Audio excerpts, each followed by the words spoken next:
This tutorial will walk you through the New Hampshire State Council on the Arts online application for the Artist in Residence in Schools grant program. The tutorial assumes that you've already created a free account at submittable.com and have logged into the system. Before we get into the form, there are a few things you should know about Submittable.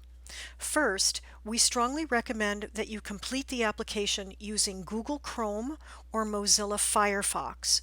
If you don't have either of these browsers, they're easy to find with an internet search.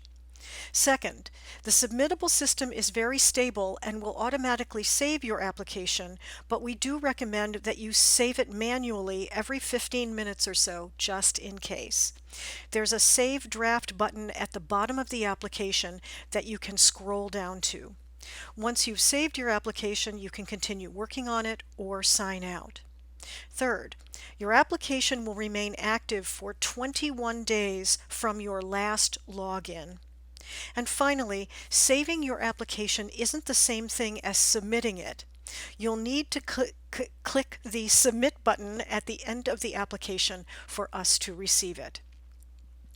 Because you will be attaching documents to the online application, it's always best to complete them and save them on your computer before you start the application.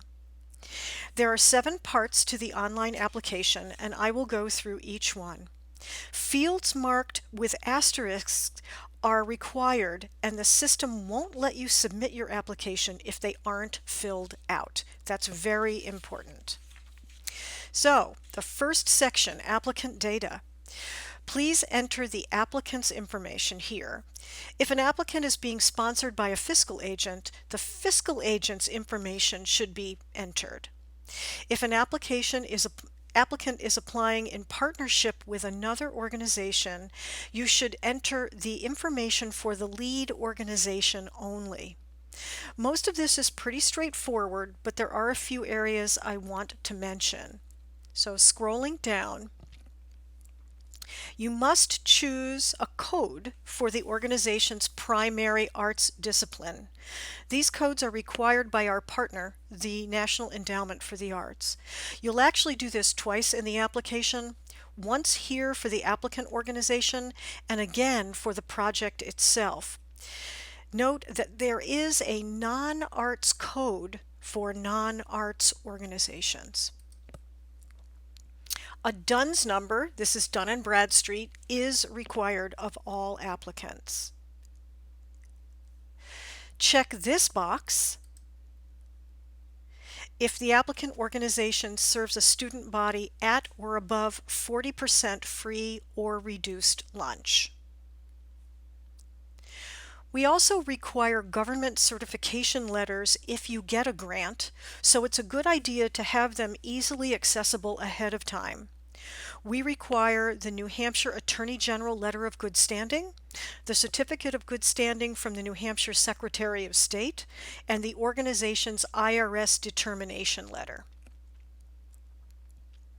The payment section should only be filled out if payment is going to be made to someone other than the applicant organization.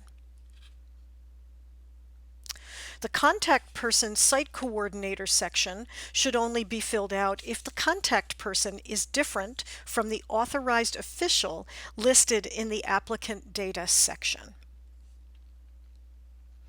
Now we get to the grant request information. This is the section where you will enter information about your project. First, please indicate whether we have funded this project before. Then enter all of the requested information and choose a code for the project's arts discipline.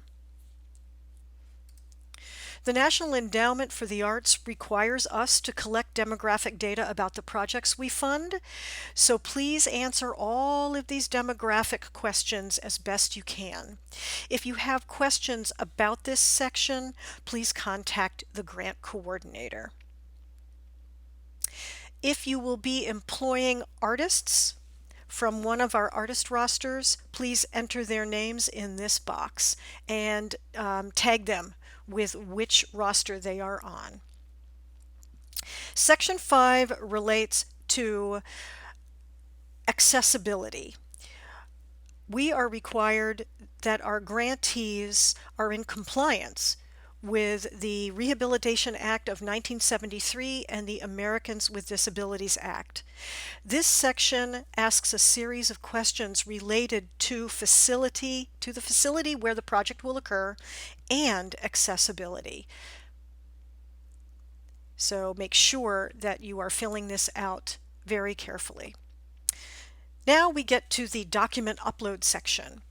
Each grant program requires that you upload certain documents. Please read the guidelines very carefully and, as I said earlier, have all required documents ready before you begin the application. Attaching documents to the application is just like attaching something to an email or uploading a photo to Facebook. Click Choose Files, go to the place where your files are, click on the file, click Open, and it will be attached to your application. A note about files. We do prefer them in PDF format because there's no way they can be inadvertently edited. All word processing programs include an easy Save as PDF option, and spreadsheets can be saved as PDFs using the program's print dialog. We have a video tutorial about that on the grant page, so if you don't know how to do it, watch that little video. So attaching your documents, we're scrolling down, and I want to say a word about financial statements. What we're looking for here is the organization's most recent end of fiscal year financial statement. We don't want your 990 or your audit, just the statement that the board approved. If you have questions about this, contact the grant coordinator. Finally, Section 7 is your electronic signature. Check the box, type in your name and title, and you are almost done. When you've completed the application, you've attached all of your documents, you can click the Submit button. When you do so, your application will be submitted and the system will send you a confirmation email. If the system won't let you submit the application, you probably haven't answered all of the required questions.